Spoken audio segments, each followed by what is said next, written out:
Åben Hus Petersen Sørensen, vi er 100 mand ansat her. Det er for få. Vi skulle gerne have en 10-15 mand mere, end vi har. Ja.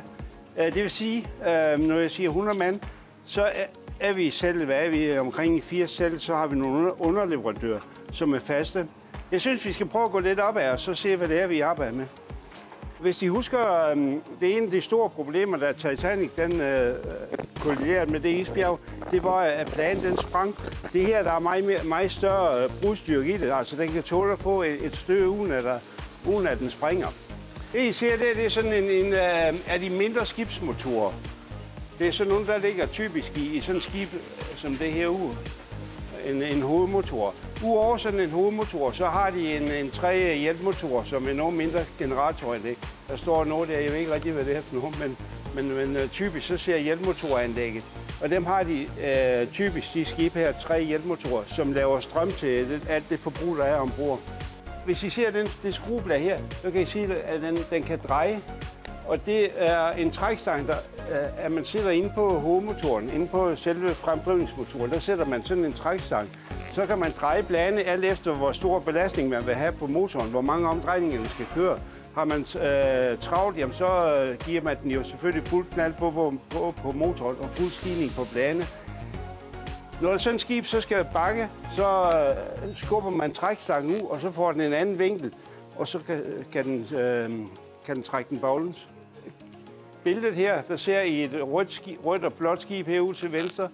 Det er tysk, det er fra den hollandske grænse. Og dem vi ser en hel del tyske skib her. Den, der ligger ude til højre der, hvor man kan se, den er sort for oven og rød for neden, det er norsk. Der kommer rigtig mange norske skib her. De ligger og sejler med sand, sten og lignende ting og sager her i Danmark. Se, et sådan rør her får vi mange gange en opgave af det her tæret op. Så gør vi det, at vi sætter en flanse på her, og vi sætter en flanse på herop. Så laver vi en opstilling, så vi er sikre på, at du har den samme højde som det her. Og det skal sætte lige nuagtigt med, så vi er nødt til at være 100% sikre på, at de ikke står ude ombord og skal kæmpe med sådan et rør, der er lavet forkert. Det er simpelthen målen. Og jeg kan fortælle, at nu kommer der et her om ganske kort tid. Der er 27 rør, der skal laves af den størrelse her. Der er så nogle, de er måske 3 meter lange, og nogle er måske den længde her. Det gør vi hele tiden, fordi nu er det her et stålrør, det er sådan noget helt andet nu. Men mange gange med de der kølvandsrør, hvad det er, de holder måske ikke mere end 5 år. Jamen sådan en, som der ligger her, det er sådan en af den der primære størrelse, vi får ind her, og den primære størrelse, vi går efter, mig og Poul, når vi skal ud og have skaffet nogle kunder. Det er jo vores primære arbejde, det er sådan set at sørge for, at der ligger skibe ude i dokkene, så vi har noget at lave til folket.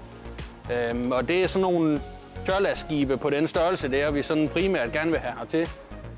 Helst have dem i dok, men sådan en som den der, den har ikke været inde i dokken, den har ligget langs kaj og fået skiftet noget stål og nogle mandedæksler og noget forskelligt. Se her, der ligger et gammelt anker med en ny kage. Det er således, så når et skib kommer ind for hver 2,5 år, så måler vi ankerkædets tykkelse der og der, for at være sikker på, at det kan holde. Fordi at ligger de ude i en storm, så er det jo meget, meget vigtigt, at ankeret kan holde dem, for ellers så kan det være direkte op på kysten. Der er simpelthen nogle boliger ud, at der kunne blive her.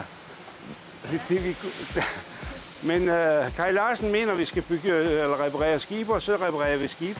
Og det kan vi andre jo så være glade for, at der stadigvæk er søfart i byen. De lærlinge, vi har i dag, det er maskinarbejderlærlinge, alle sammen. Og mange af dem har en drøm om at komme ud og sejle som maskinmester. Eller også så får man rigtig godt job oppe i byen. Fordi et varmeværk, der er ikke noget, der er bedre som sådan en, der har været ulært på et skibsværk. De har været igennem alle mulige, de kan lidt med fittings, de kan lidt med vand, og de kan svejse, og de kan slibe og lidt teknik. Se, den her dok, den er bygget i 1936 af Hitler, og den er bygget specielt til at dokke ubåde. Den er liggende i Lübeck, og er bygget af Lübeck og Flenderværft, så vi har det originale skilt heroppe, når I kommer op i kontrolrum. Jo, klodserne, I ser, der står her, de er gjort klar til det skib, der kommer. Inden vi får skibet ind, har vi fået en nøjagtig tegning af, hvordan skibet ser ud, hvor langt det er og hvor bredt det er.